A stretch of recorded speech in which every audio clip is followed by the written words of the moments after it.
دعا کرتے وقت انسان کو حمد و ثنا کے ساتھ آغاز کرنا چاہیے، یعنی اللہ سبحانہ وتعالیٰ کی تعریف کرنی چاہیے، نبی صلی اللہ علیہ وسلم پر درود شریف پڑھنا چاہیے، اور اس کے بعد اپنی عرض رکھنی چاہیے.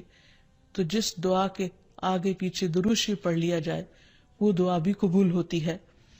فضالہ بن عبید رضی اللہ عنہ سے روایت ہے کہ ایک مرتبہ رسول اکرم صلی اللہ علیہ وسلم تشریف فرما تھے.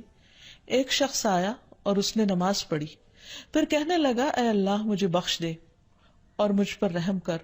تو رسول اللہ صلی اللہ علیہ وسلم نے فرمایا اے نمازی تو نے جلدی کی، جب نماز پڑھ چکو تو بیٹھے رہو، اللہ کی اس طرح حمد و ثنا بیان کرو جیسا کہ اس کا حق ہے، پھر مجھ پر درود بھیجو، پھر اس سے دعا کرو. یعنی یہ دعا مانگنے کا ادب اور سلیقہ ہے. پھر اسی طرح یہ ہے کہ انسان کی دعاؤں کی قبولیت میں بعض اوقات اس کے گناہ حائل ہوتے ہیں، اور جب انسان استغفار کرتا ہے، توبہ کرتا ہے تو دروازے کھل جاتے ہیں. اسی لیے انسان جب دعا کرے تو اس کے ساتھ ساتھ اپنے رب سے توبہ اور استغفار کرے. پھر اسی طرح دعا کرنے کے ادب میں سے ایک چیز یہ بھی ہے کہ انسان جب دعا کرنا شروع کرے تو سب سے پہلے اپنے لیے دعا کرے، پھر اپنے قریبی لوگوں کے لیے دعا کرے، اور پھر تمام لوگوں کے لیے دعا کرے. کہ بعض اوقات ہم سمجھتے ہیں ہماری دعا قبول نہیں ہوئی، اور شیطان کا کام یہ ہوتا ہے کہ وہ بندے کے دل میں مایوسی پیدا کرے. جب بھی انسان کے دل میں ایسا خیال آئے کہ اس کی دعا قبول نہیں ہوئی تو اسے ہمیشہ یاد رکھنا چاہیے کہ رسول اللہ صلی اللہ علیہ وسلم نے قبولیت دعا کے مختلف قسمیں یا طریقے بتائے ہیں. ایک تو یہ کہ جو کچھ انسان مانگتا ہے اس کو وہ مل جائے، یا پھر یہ کہ وہ تو نہ ملے لیکن اس کے برعکس اس کے بدلے میں اس کی کسی مصیبت یا مشکل کو اس سے دور کر دیا جائے یا آنے سے روک دیا جائے. تیسری صورت یہ کہ دنیا میں تو انسان کو اس دعا کے صلے میں کچھ نہ ملے، لیکن قیامت کے دن وہ تمام دعائیں اس کے اعمال نامے میں شامل کر کے اسے ان کا بہترین بدلہ یا جزا دی جائے. ایسی صورت میں جو تیسری صورت ہے، اگرچہ دنیا کے اعتبار سے ایک مشکل صورتحال ہے، لیکن قیامت کے دن بندہ جب اپنی دعاؤں کا صلہ دیکھے گا، اس عبادت کی جزا پائے گا وہاں پر، تو اس وقت تمنا کرے گا کہ اے کاش دنیا میں میری کوئی دعا بھی قبول نہ ہوتی. لیکن دعا کی قبولیت کے لیے پھر کچھ شرائط ہیں.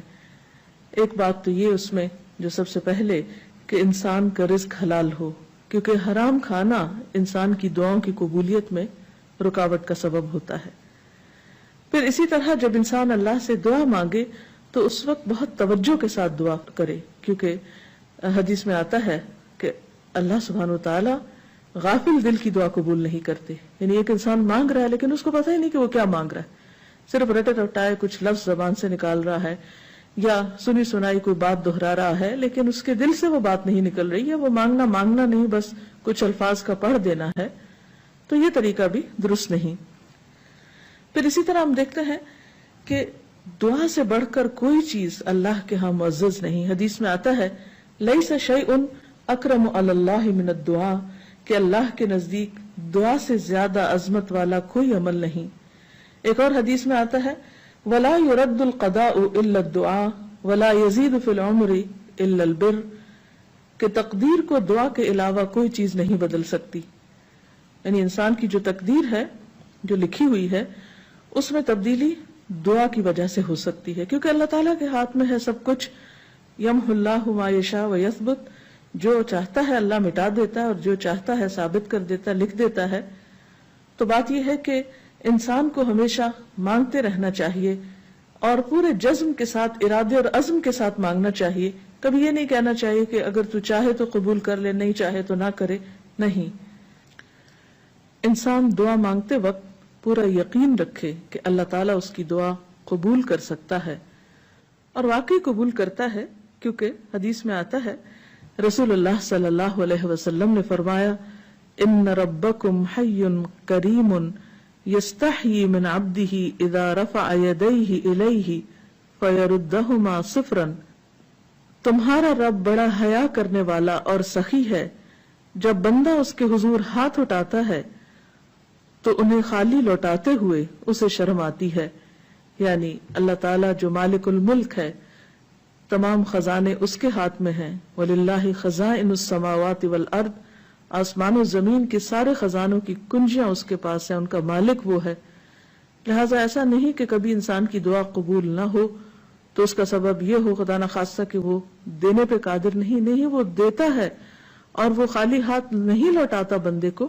بس صرف فرق یہ ہے کہ قبولیت کے کئی طریقے ہو سکتے ہیں، اور خاص طور پر اگر بندہ مانگتا نہیں ہے تو یہ چیز اس کو ناپسند ہے، اس پر وہ ناراض ہوتا ہے، کیونکہ اللہ بندے سے یہ چاہتا ہے کہ بندہ اپنے رب کا شکر ادا کرتا رہے، اس سے مانگتا رہے، کیونکہ اللہ نے بندوں کو اپنی عبادت کے لیے پیدا کیا ہے.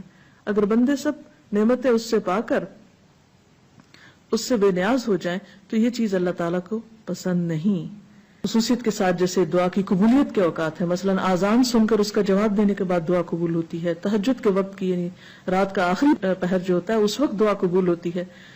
پھر اسی طرح عبادات کے بعد جیسے نماز کے بعد، قرآن پاک پڑھنے کے بعد، پھر روزہ کھلنے کے وقت، اسی طرح حج عمرے کے جو مختلف مناسک ہیں ان کی ادائیگی کے دوران، کعبۃ اللہ پر پہلی نظر پڑتے ہوئے. اس کے بہت سے ایسے مواقع کتابوں میں آپ پڑھ سکتے ہیں کہ جس میں انسان کی دعا رد نہیں ہوتی، قبول کر لی جاتی ہے. تو اس میں اگر انسان تھوڑی دیر کے لیے ارادتاً یکسوئی اختیار کرے تو انشاءاللہ اس کو فائدہ ہوگا. مثلا رات کے آخری حصے میں دعائیں بہت قبول ہوتی ہیں. حدیث میں آتا ہے رسول اللہ صلی اللہ علیہ وسلم نے فرمایا، ہمارا رب تبارک و تعالی ہر رات کو اس وقت آسمان دنیا پر آتا ہے جب رات کا آخری تہائی حصہ رہ جاتا ہے. وہ کہتا ہے کوئی مجھ سے دعا کرنے والا ہے کہ میں اس کی دعا قبول کر لوں؟ کوئی مجھ سے مانگنے والا ہے کہ میں اسے عطا کر دوں؟ کوئی مجھ سے بخشش طلب کرنے والا ہے کہ میں اسے بخش دوں؟ یعنی اگر کوئی اس وقت مجھ سے دعا کرے گا تو میں ضرور اس کی دعا قبول کر لوں گا. لیکن عموماً رات کے آخری حصے میں انسان گہری نیند میں چلا جاتا ہے اور یہ قبولیت کا وقت اس سے کھو جاتا ہے.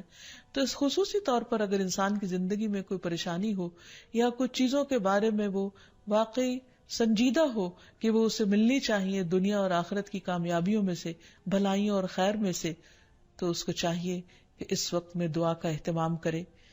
نبی صلی اللہ علیہ وسلم نے یہ بھی فرمایا کہ تمام اوقات سے زیادہ بندہ پچھلی رات میں اپنے رب کے قریب ہوتا ہے، پس اگر تم سے ہو سکے تو تم اس گھڑی میں اللہ کو یاد کرنے والوں میں سے بن جاؤ تو ضرور بن جاؤ. پھر اسی طرح آذان کے بعد اور اقامت سے پہلے دعا قبول ہوتی ہے. یعنی مؤذن جب آذان دے رہا ہو تو جو الفاظ وہ دہرا رہا ہو ان کو دہراتے جانا چاہیے، سوائے حی علی الصلاح اور حی علی الفلاح کے کہ اس کے جواب میں لا حول ولا قوت الا باللہ پڑھنا چاہیے.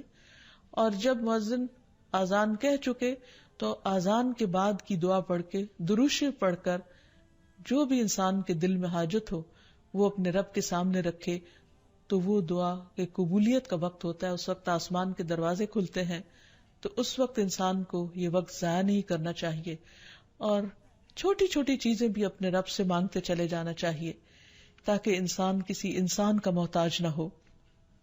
پھر اسی طرح سجدہ میں انسان اپنے رب کے بہت قریب ہوتا ہے، اس وقت دعائیں خوب سنی جاتی ہیں تو خوب انسان کو پکارنا چاہیے. فرض نماز کے بعد دعا قبول ہوتی ہے، تو فرض نماز کے بعد آیت الکرسی پڑھنا اور دعا مانگنا انسان کے فائدے میں ہے، بجائے اس کے کہ انسان فوراً مصلی سے اٹھ جائے یا ادھر ادھر کی باتیں شروع کر دے. پھر اسی طرح جمعے کے دن ایک خاص گھڑی ہوتی ہے جس میں انسان کی دعا قبول ہوتی ہے، اور اس کے بارے میں ایک روایت میں آتا ہے کہ وہ جمعے کے دن کی آخری گھڑی ہوتی ہے. تو بہرحال جمعے کے دن خصوصی طور پر دعاؤں کے مانگنے کا اہتمام کرنا چاہیے. پھر اسی طرح ماہ رمضان میں ہر دن اور رات میں ایک گھڑی ایسی ہوتی ہے کہ جس میں دعا قبول ہوتی ہے، اس وقت بھی زیادہ سے زیادہ دعائیں مانگنی چاہیے.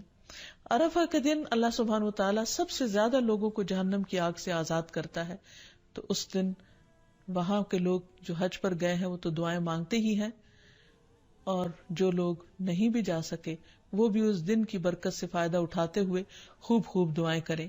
پھر اسی طرح بارش ہوتے وقت بھی دعا قبول ہوتی ہے. پھر زمزم پیتے وقت دعائیں قبول ہوتی ہیں. قرآن مجید کی تلاوت کے بعد دعا قبول ہوتی ہے. تو انسان کو ان مواقع سے خوب فائدہ اٹھانا چاہیے. پھر اسی طرح مریض اور میت کے پاس جو دعائیں کی جاتی ہیں وہ بھی قبول ہوتی ہیں. تو اللہ تعالیٰ سے دعا ہے کہ وہ ہماری دعاؤں کو بھی سن لے اور ہمیں قبولیت کے اوقات سے بھرپور فائدہ اٹھانے کی توفیق دے اور ہمیں دعائیں مانگنے کے آداب سکھا دے.